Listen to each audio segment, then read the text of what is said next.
엔진이 멈췄습니다. 서해 한가운데 파도만 철썩거렸어요. 어선 바닥에는 아내와 아들, 어머니, 여동생, 5식구가 웅크리고 있었습니다. 연료가 바닥난 건 아니었어요. 엔진에서 쇳가루 냄새가 올라왔습니다. 과열이었어요. 아빠, 우리 죽는 거야? 아들이 물었습니다. 7살이었어요. 저는 대답하지 못했습니다. 손이 떨리지 않게 주먹을 꽉 쥐었어요. 10년이었어요. 10년을 준비해서 여기까지 왔는데 바다 한가운데서 배가 섰습니다. 그런데 지금 저는 인천에서 이 사연을 보내고 있어요. 제 이름은 서진혁입니다. 이 위험한 고백이 세상에 퍼질 수 있도록 구독과 좋아요로 지켜주세요. 지금 어디서 듣고 계시는지 댓글 남겨주시면 그 마음 잊지 않겠습니다. 이야기 시작합니다. 1974년 황해남도 옹진군에서 태어났습니다. 바다가 보이는 작은 어촌 마을이었어요. 집 앞에서 10분만 걸으면 갯벌이 나왔습니다. 아버지는 어부였고 어머니는 수산물 가공 공장에서 일했어요. 형이 하나, 여동생 은혜가 하나 있었죠. 어릴 때 기억은 나쁘지 않았어요. 아버지가 잡아온 조개를 어머니가 삶아주면 온 집안에 바다 냄새가 퍼졌습니다. 짠내음 섞인 그 냄새가 저한테는 행복이었어요. 형이랑 갯벌에서 게를 잡았던 여름 오후도 기억나요. 형은 손이 빨랐는데 저는 느려서 매번 졌습니다. 형이 잡은 게를 저한테 반을 나눠줬어요. 동생은 느리니까 형이 잡아주는 거다. 그 말투가 아직도 귀에 남아있습니다. 아버지는 바다 사나이였어요. 술만 안 드시면 꽤 다정한 분이었죠. 어릴 때 무릎에 앉혀놓고 수평선을 가리키며 이런 말씀을 하셨습니다. 진혁아, 저 바다 건너에 뭐가 있는지 아나? 몰라요. 아버지도 모른다. 하지만 바다는 알지. 무슨 뜻인지 몰랐어요. 엔진이 멈췄습니다. 서해 한가운데 파도만 철썩거렸어요. 어선 바닥에는 아내와 아들, 어머니, 여동생, 5식구가 웅크리고 있었습니다. 연료가 바닥난 건 아니었어요. 엔진에서 쇳가루 냄새가 올라왔습니다. 과열이었어요. 아빠, 우리 죽는 거야? 아들이 물었습니다. 7살이었어요. 저는 대답하지 못했습니다. 손이 떨리지 않게 주먹을 꽉 쥐었어요. 10년이었어요. 10년을 준비해서 여기까지 왔는데 바다 한가운데서 배가 섰습니다. 그런데 지금 저는 인천에서 이 사연을 보내고 있어요. 제 이름은 서진혁입니다. 이 위험한 고백이 세상에 퍼질 수 있도록 구독과 좋아요로 지켜주세요. 지금 어디서 듣고 계시는지 댓글 남겨주시면 그 마음 잊지 않겠습니다. 이야기 시작합니다. 1974년 황해남도 옹진군에서 태어났습니다. 바다가 보이는 작은 어촌 마을이었어요. 집 앞에서 10분만 걸으면 갯벌이 나왔습니다. 아버지는 어부였고 어머니는 수산물 가공 공장에서 일했어요. 형이 하나, 여동생 은혜가 하나 있었죠. 어릴 때 기억은 나쁘지 않았어요. 아버지가 잡아온 조개를 어머니가 삶아주면 온 집안에 바다 냄새가 퍼졌습니다. 짠내음 섞인 그 냄새가 저한테는 행복이었어요. 형이랑 갯벌에서 게를 잡았던 여름 오후도 기억나요. 형은 손이 빨랐는데 저는 느려서 매번 졌습니다. 형이 잡은 게를 저한테 반을 나눠줬어요. 동생은 느리니까 형이 잡아주는 거다. 그 말투가 아직도 귀에 남아있습니다. 아버지는 바다 사나이였어요. 술만 안 드시면 꽤 다정한 분이었죠. 어릴 때 무릎에 앉혀놓고 수평선을 가리키며 이런 말씀을 하셨습니다. 진혁아, 저 바다 건너에 뭐가 있는지 아나? 몰라요. 아버지도 모른다. 하지만 바다는 알지. 무슨 뜻인지 몰랐어요. 중에야 알았습니다. 아버지도 바다 건너를 꿈꿨다는 걸. 아버지가 어부가 된 건 바다를 좋아해서가 아니었어요. 바다만이 유일하게 수평선을 볼 수 있는 곳이었기 때문이었습니다. 육지의 모든 길은 검문소로 막혀 있었지만 바다에는 선이 보이지 않았거든요. 1990년 16살에 인민군에 입대했습니다. 공군이었어요. 하늘을 나는 줄 알았는데 현실은 활주로 경비였습니다. 비행기 한번 못 타봤어요. 대신 비행기가 뜨고 내리는 걸 매일 봤습니다. 활주로 끝에 서서 이륙하는 전투기를 올려다볼 때마다 생각했어요. 저 비행기는 어디까지 갈 수 있을까? 경비 근무 중에 하늘만 올려다보다가 소대장한테 뺨을 맞은 적도 있습니다. 하늘 쳐다볼 시간에 철조망을 봐라, 이놈아. 그래서 철조망을 봤어요. 철조망 너머에도 하늘은 있었습니다. 군대 밥은 늘 부족했어요. 강냉이 밥에 소금국이 전부였습니다. 겨울에는 그마저도 양이 줄었어요. 배가 고파서 활주로 옆풀을 뜯어먹은 적도 있습니다. 동기 녀석이 웃었어요. 서진혁 동무, 풀 좀 남겨두시오. 나도 먹어야 하지 않겠소. 웃어야 하는 건지 울어야 하는 건지 모르겠었습니다. 그 동기는 제대하고 탄광에 배치됐어요. 소식이 끊겼습니다. 군대에서 배운 건 딱 두 가지였어요. 배고픔을 참는 법, 그리고 기다리는 법. 군 생활 3년째 되던 해에 아버지가 돌아가셨어요. 바다에서 돌아오시다가 배가 뒤집혔다고 했습니다. 풍랑 때문이었다고 했어요. 하지만 나중에 형한테 들었습니다. 아버지 배가 NLL 근처까지 갔다가 경비정에 쫓기며 돌아오다 뒤집힌 거였어요. 바다 건너를 보려다가 돌아가신 겁니다. 중에야 알았습니다. 아버지도 바다 건너를 꿈꿨다는 걸. 아버지가 어부가 된 건 바다를 좋아해서가 아니었어요. 바다만이 유일하게 수평선을 볼 수 있는 곳이었기 때문이었습니다. 육지의 모든 길은 검문소로 막혀 있었지만 바다에는 선이 보이지 않았거든요.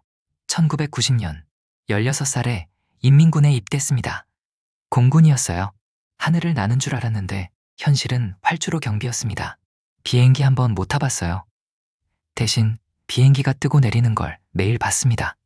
활주로 끝에 서서 이륙하는 전투기를 올려다볼 때마다 생각했어요. 저 비행기는 어디까지 갈 수 있을까? 경비 근무 중에 하늘만 올려다보다가 소대장한테 뺨을 맞은 적도 있습니다. 하늘 쳐다볼 시간에 철조망을 봐라, 이놈아. 그래서 철조망을 봤어요. 철조망 너머에도 하늘은 있었습니다. 군대 밥은 늘 부족했어요. 강냉이 밥에 소금국이 전부였습니다. 겨울에는 그마저도 양이 줄었어요. 배가 고파서 활주로 옆풀을 뜯어먹은 적도 있습니다. 동기 녀석이 웃었어요. 서진혁 동무, 풀 좀 남겨두시오. 나도 먹어야 하지 않겠소. 웃어야 하는 건지 울어야 하는 건지 모르겠었습니다. 그 동기는 제대하고 탄광에 배치됐어요. 소식이 끊겼습니다. 군대에서 배운 건 딱 두 가지였어요. 배고픔을 참는 법, 그리고 기다리는 법. 군 생활 3년째 되던 해에 아버지가 돌아가셨어요. 바다에서 돌아오시다가 배가 뒤집혔다고 했습니다. 풍랑 때문이었다고 했어요. 하지만 나중에 형한테 들었습니다. 아버지 배가 NLL 근처까지 갔다가 경비정에 쫓기며 돌아오다 뒤집힌 거였어요. 바다 건너를 보려다가 돌아가신 겁니다. 휴가도 못 받았어요. 부대 뒷산에 올라가서 남쪽 바다를 바라봤습니다. 아버지가 가리키던 수평선이 거기 있었어요. 눈물은 안 났습니다. 주먹만 꽉 쥐었어요. 그날 밤 결심했습니다. 이 바다를 건너겠다고.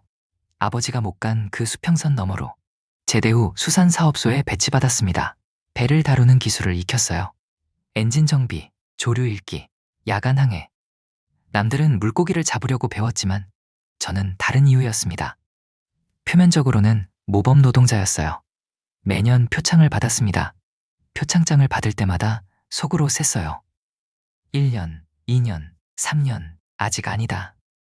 서두르면 죽습니다. 아버지처럼 결혼은 29에 했어요. 아내 이름은 현숙이었습니다.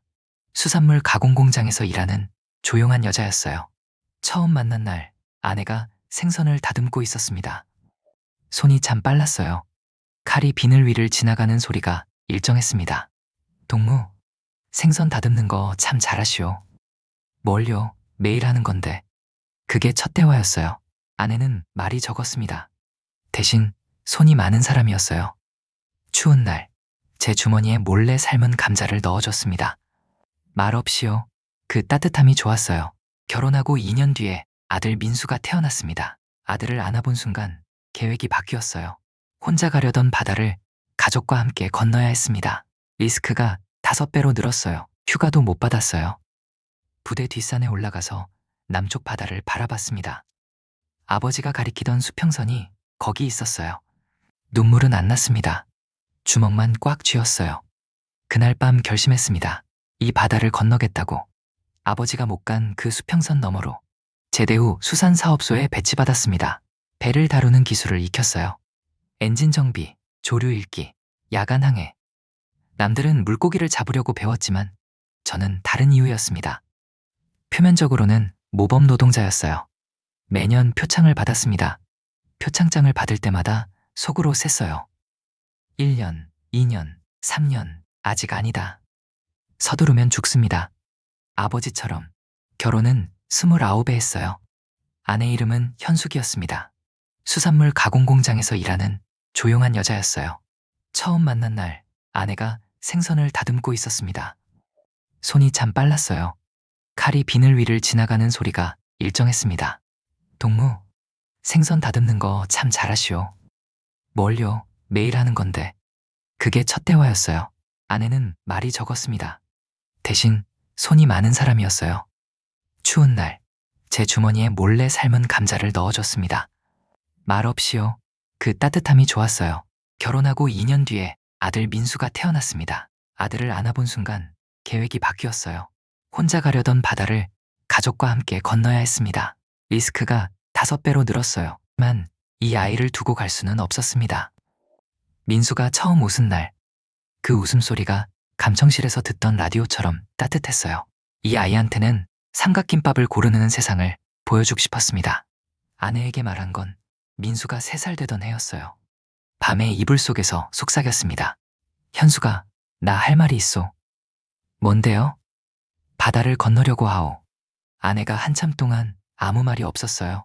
어둠 속에서 아내의 숨소리만 들렸습니다. 1분이 지났어요. 2분이 지났습니다. 민수는요? 같이 가는 거요. 언제요? 거부가 아니었어요. 저는 그날 밤 아내의 손을 꼭 잡았습니다. 손끝이 차가웠어요. 생선 비늘 냄새가 났습니다. 그 냄새가 그날은 세상에서 가장 든든한 냄새였어요. 그때부터 본격적으로 준비를 시작했습니다. 먼저 배를 구해야 했어요. 수산사업소에서 쓰는 어선은 감시가 심했습니다. 출항할 때마다 기록을 남겨야 하고 귀향 시간이 정해져 있었어요. 엔진을 따로 구하기로 했습니다. 중국산 디젤 엔진, 값이 만만찮았어요. 아내가 공장에서 몰래 말린 명태를 장마당에 내다 팔아 돈을 모았습니다. 3년이 걸렸어요. 엔진 하나 사는데 3년. 아내는 새벽 4시에 일어나 공장에 가고 밤 10시에 장마당 정리를 끝냈습니다. 그 3년 동안 아내의 손은 갈라지고 트고 또 갈라졌어요. 연고를 사줄 돈도 아까워서 바르지 않았습니다. 손은 나중에 고치면 되지. 엔진이 먼저요. 아내가 그렇게 말했어요. 하지만 이 아이를 두고 갈 수는 없었습니다. 민수가 처음 웃은 날, 그 웃음소리가 감청실에서 듣던 라디오처럼 따뜻했어요. 이 아이한테는 삼각김밥을 고르는 세상을 보여주고 싶었습니다. 아내에게 말한 건 민수가 3살 되던 해였어요. 밤에 이불 속에서 속삭였습니다. 현수가, 나 할 말이 있어. 뭔데요?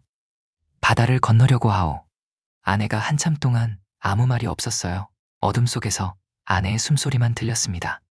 1분이 지났어요. 2분이 지났습니다. 민수는요? 같이 가는 거요. 언제요? 거부가 아니었어요. 저는 그날 밤 아내의 손을 꼭 잡았습니다. 손끝이 차가웠어요. 생선 비늘 냄새가 났습니다. 그 냄새가 그날은 세상에서 가장 든든한 냄새였어요. 그때부터 본격적으로 준비를 시작했습니다. 먼저 배를 구해야 했어요. 수산사업소에서 쓰는 어선은 감시가 심했습니다. 출항할 때마다 기록을 남겨야 하고 귀향 시간이 정해져 있었어요. 엔진을 따로 구하기로 했습니다. 중국산 디젤 엔진, 값이 만만찮았어요. 아내가 공장에서 몰래 말린 명태를 장마당에 내다 팔아 돈을 모았습니다. 3년이 걸렸어요. 엔진 하나 사는데 3년. 아내는 새벽 4시에 일어나 공장에 가고 밤 10시에 장마당 정리를 끝냈습니다. 그 3년 동안 아내의 손은 갈라지고 트고 또 갈라졌어요. 연고를 사줄 돈도 아까워서 바르지 않았습니다. 손은 나중에 고치면 되지. 엔진이 먼저요. 아내가 그렇게 말했어요. 엔진 다음은 선체였습니다. 낡은 목선을 하나 구했어요. 어부가 더는 못 쓰겠다고 버린 배였습니다. 밤마다 몰래 수리했어요. 바다가 보이는 창고에서 혼자 톱질을 하고 방수를 하고 용접을 했습니다. 손전등 하나로 새벽 3시까지. 못을 박다가 엄지손톱이 빠진 적도 있어요. 소리를 질러야 하는데 입을 꽉 물었습니다. 소리를 내면 들키니까. 이웃이 물었어요. 서진혁 동무, 요새 밤마다 뭐 하시오? 배수리요. 고기잡이 철 아니겠습니까? 웃어야 했습니다. 속은 타들어가는데 웃어야 했어요. 2년이 걸렸습니다. 7m짜리 목선 하나를 쓸 수 있게 만드는데 2년. 한번 들킬 뻔한 적이 있어요. 창고에서 용접을 하고 있었는데 인민반장이 불쑥 찾아왔습니다. 서진혁 동무, 이 밤에 무슨 불빛이요? 심장이 멎었어요. 아, 반장 동무. 지붕이 새서 땜질하고 있습니다. 반장이 창고 안을 기웃거렸어요. 배는 천으로 덮어놨었습니다. 동무 참 부지런하오. 이 밤에. 반장이 돌아간 뒤 바닥에 주저앉았어요. 다리에 힘이 없었습니다. 아내한테 말했어요. 오늘 큰일 날 뻔했소. 아내가 조용히 대답했습니다. 당신이 무사하면 된 거예요. 그 말 한마디가 다시 일어설 힘이었어요. 가장 어려운 건 항로였어요. 서해 NLL을 넘어야 했습니다. 북쪽 경비정의 순찰 패턴을 외워야 했어요. 언제 어디를 지나는지, 몇 시에 교대하는지. 엔진 다음은 선체였습니다. 낡은 목선을 하나 구했어요. 어부가 더는 못 쓰겠다고 버린 배였습니다. 밤마다 몰래 수리했어요. 바다가 보이는 창고에서 혼자 톱질을 하고 방수를 하고 용접을 했습니다. 손전등 하나로 새벽 3시까지. 못을 박다가 엄지손톱이 빠진 적도 있어요. 소리를 질러야 하는데 입을 꽉 물었습니다. 소리를 내면 들키니까. 이웃이 물었어요. 서진혁 동무, 요새 밤마다 뭐 하시오? 배수리요. 고기잡이 철 아니겠습니까? 웃어야 했습니다. 속은 타들어가는데 웃어야 했어요. 2년이 걸렸습니다. 7m짜리 목선 하나를 쓸 수 있게 만드는데 2년. 한번 들킬 뻔한 적이 있어요. 창고에서 용접을 하고 있었는데 인민반장이 불쑥 찾아왔습니다. 서진혁 동무, 이 밤에 무슨 불빛이요?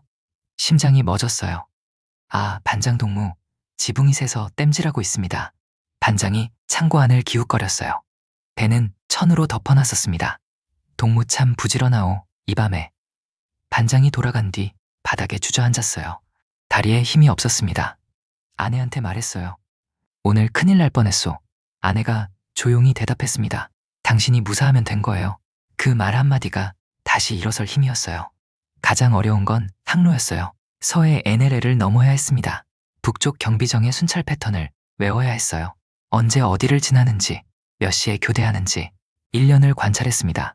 밤바다에 나가 고기를 잡는 척하면서 경비정의 불빛을 샜어요. 불빛이 동쪽으로 가면 시계를 봤습니다. 서쪽으로 돌아오면 또 시계를 봤어요. 수첩에 적었습니다. 기호로요. 누가 보면 조업 기록인 줄 알게. 패턴이 보이기 시작한 건 6개월째였어요. 새벽 2시에서 3시 사이 딱 40분 교대 시간에 생기는 공백이었습니다. 그 40분이 유일한 기회였어요. 40분 안에 NLL을 넘어야 했습니다. 위기가 한 번 있었어요. 사업소에 새로 부임한 보안원이었습니다. 리충일이라는 사람이었어요. 눈이 작고 입이 얇았습니다. 웃을 때도 눈이 안 웃는 사람이었어요. 리충일이 저를 불렀습니다. 서진혁 동무, 요새 야간 조업이 잦소? 고기가 밤에 잘 잡혀서요. 그런데 어획량은 왜 그대로요? 심장이 내려앉았어요. 조류가 안 맞아서 그렇습니다. 리충일이 웃었어요. 눈은 안 웃었습니다. 조류가 안 맞는데 왜 자꾸 나가는 거요? 대답을 못했어요. 3초가 30분 같았습니다. 동무, 나는 이상한 걸 좋아하지 않소. 그날 밤 아내한테 말했어요. 보안원이 눈치챈 것 같소. 아내가 손을 멈추지 않았습니다. 명태를 다듬던 그 손으로요. 그럼 서둘러야죠. 아내는 그렇게 말했어요. 담담하게. 그 뒤로 야간 조업을 한 달 쉬었습니다. 리충일의 관심이 다른 데로 갈 때까지 기다렸어요. 가장 어려운 건 기다리는 거였습니다. 어머니에게는 출발 전날 밤에 말씀드렸어요. 어머니, 내일 바다 건넙니다. 어머니가 한참 저를 보시다가 말씀하셨습니다. 네 아버지도 그 바다를 보고 살았다. 그게 전부였어요. 어머니는 짐을 안 싸셨습니다. 뭘 가져가겠니? 너희들이 짐이지. 웃을 상황이 아닌데 코끝이 시큰했어요. 여동생 은혜는 처음에 무서워했습니다. 오빠, 잡히면 어떡해? 안 잡힌다. 어떻게 알아? 10년 준비했으니까. 은혜가 고개를 끄덕였어요. 23살이었습니다. 아직 시집도 못 간 동생을 데리고 바다를 건너야 했어요. 디데이를 정한 건 민수가 7살 되던 해 가을이었습니다. 10월 17일. 구름이 낮게 깔리고 바람은 남동풍 초속 3m. 조류는 남서쪽으로 흐르고 있었어요. 달은 없었습니다. 오늘이다. 일주일 전부터 준비를 했어요. 식수를 배에 실었습니다. 밤마다 조금씩. 비스킷 10봉지. 장마당에서 몰래 샀어요. 나침반은 중국 상인한테서 구한 거였습니다. 가장 중요한 건 연료였어요. 디젤을 20리터 통 3개에 나눠 담았습니다. NLL까지 넉넉한 양이었어요. 적어도 계산으로는 그랬습니다. 민수한테는 아무 말도 하지 않았어요. 7살한테 비밀을 지키라고 할 수는 없었거든요. 어린이집에서 한마디만 잘못해도 끝이었습니다. 아내가 민수한테 말했어요. 내일 아빠랑 배 타고 고기 잡으러 간다. 나도? 응, 민수도. 민수가 좋아서 뛴 거 기억나요? 아이는 몰랐습니다. 그 배가 돌아오지 않는 배라는 걸. 저녁 7시 아내에게 눈짓을 했습니다. 아내는 고개를 끄덕였어요. 민수를 목욕시키고 따뜻한 옷을 세 겹 입혔습니다. 평소보다 밥을 많이 먹였어요. 엄마, 왜 이렇게 많이 줘? 오늘은 특별한 날이니까. 아내가 웃었습니다. 눈은 웃지 않았어요. 밤 11시 집을 나섰습니다. 은혜가 민수를 업었어요. 아내가 보따리를 들었습니다. 어머니는 빈손이었어요. 5 식구가 어둠 속을 걸었습니다. 해안까지 800m, 평소에 10분이면 가는 길이었어요. 그날은 40분이 걸렸습니다. 민수가 중간에 잠이 들었거든요. 은혜 등에서 흘러내리지 않게 아내가 뒤에서 받치며 걸었어요. 개 짖는 소리가 들렸습니다. 모두 멈췄어요. 5초, 10초, 다시 조용해졌습니다. 발소리를 죽이며 걸었어요. 파도 소리가 점점 가까워졌습니다. 짠바람이 얼굴에 닿았어요. 바다였습니다. 창고에 숨겨둔 배를 꺼냈어요. 7m짜리 목선. 10년 동안 손을 봤습니다. 이 배가 우리 가족의 전부였어요.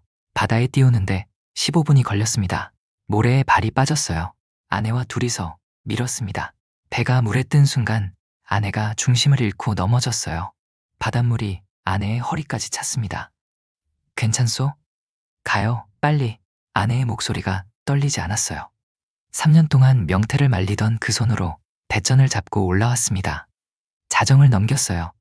엔진을 걸었습니다. 부르릉 한 번에 걸렸어요. 3년 동안 모은 돈으로 산 엔진이 제 역할을 했습니다. 배가 움직이기 시작했어요. 뒤를 돌아봤습니다. 마을 불빛이 점점 작아졌어요. 그 불빛 속에 아버지의 무덤이 있었습니다. 형은 데려오지 못했어요. 형은 군복무 중이었거든요. 출발 이틀 전에 형을 만났습니다. 아무 말도 할 수 없었어요.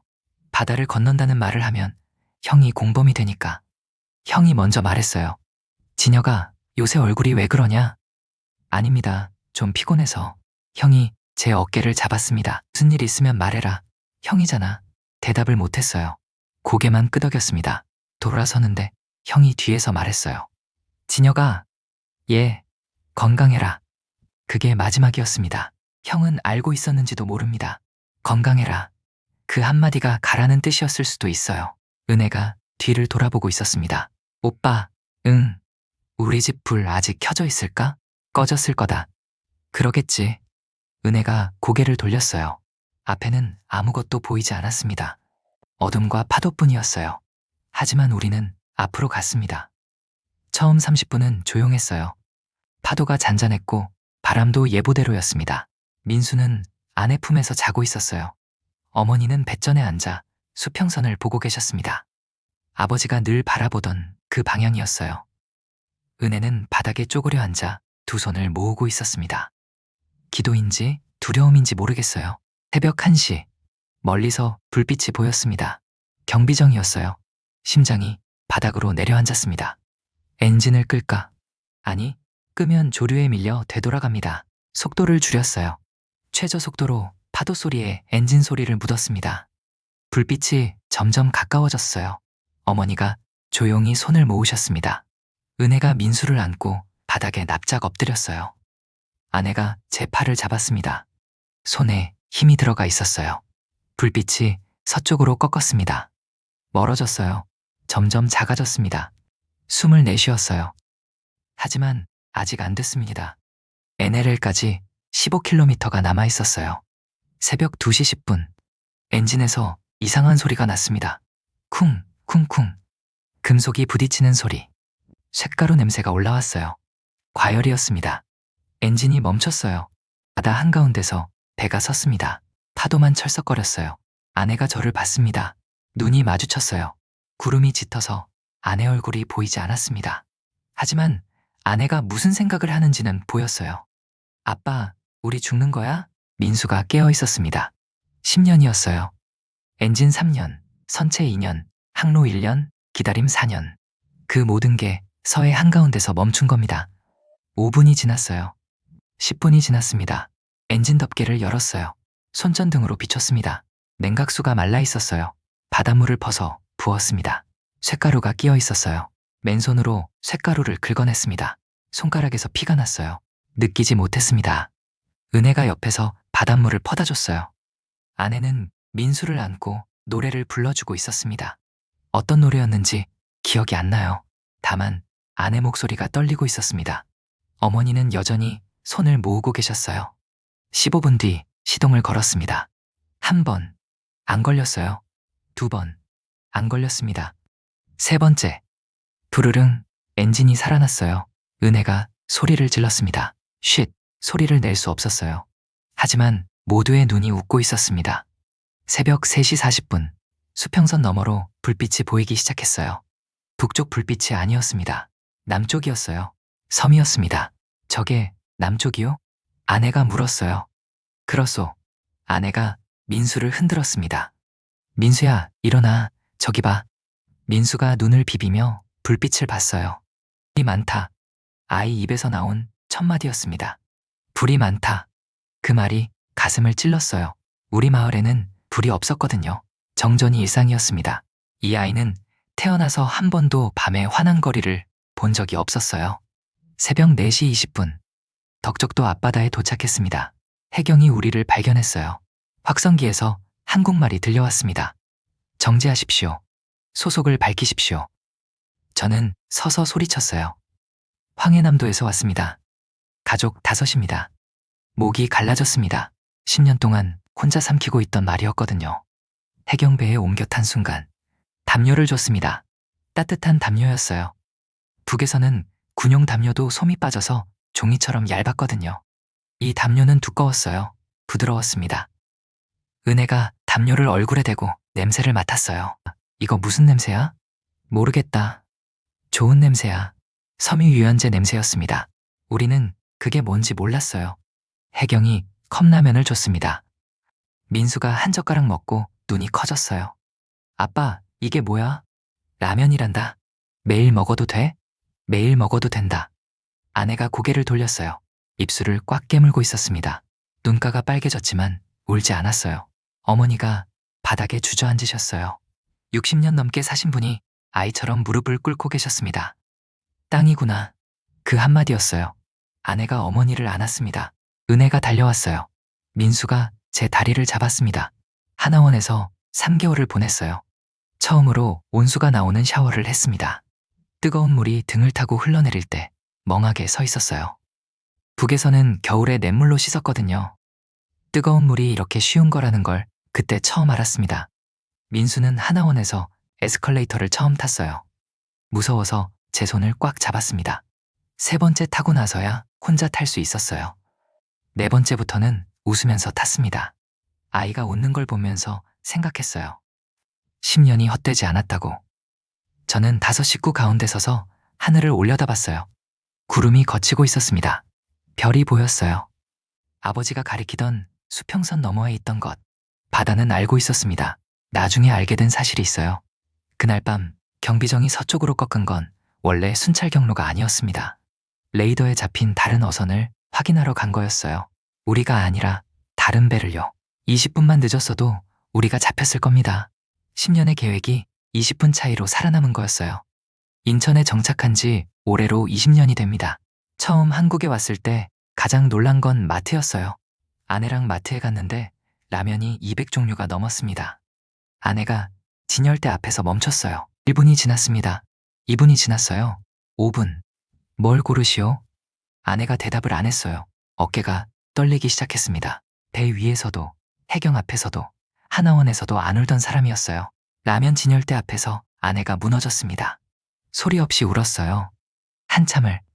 북에서 라면 한 봉지 구하려고 장마당을 3시간 뒤졌던 그 손이 200개 라면 앞에서 떨리고 있었습니다. 민수가 과자 봉지를 하나 집어들었어요. 아빠, 이거 사도 돼? 사도 된다. 진짜? 진짜다. 그 말이 제일 어려웠어요. 북에서는 한 번도 해본 적 없는 말이었거든요. 민수는 27이 됐어요. 해양대학교를 나와서 지금 상선 항해사로 일하고 있습니다. 아이러니하죠. 아버지가 건너려다 못 건넌 바다를 아들은 매일 건너고 있어요. 민수가 첫 항해를 나가던 날 인천항에서 배웅했습니다. 민수가 갑판에서 손을 흔들었어요. 그 모습이 아버지 같았습니다. 수평선을 향해 가는 뒷모습이. 저는 손을 흔들면서 속으로 말했어요. 아버지, 보이십니까? 손자가 바다를 건넙니다.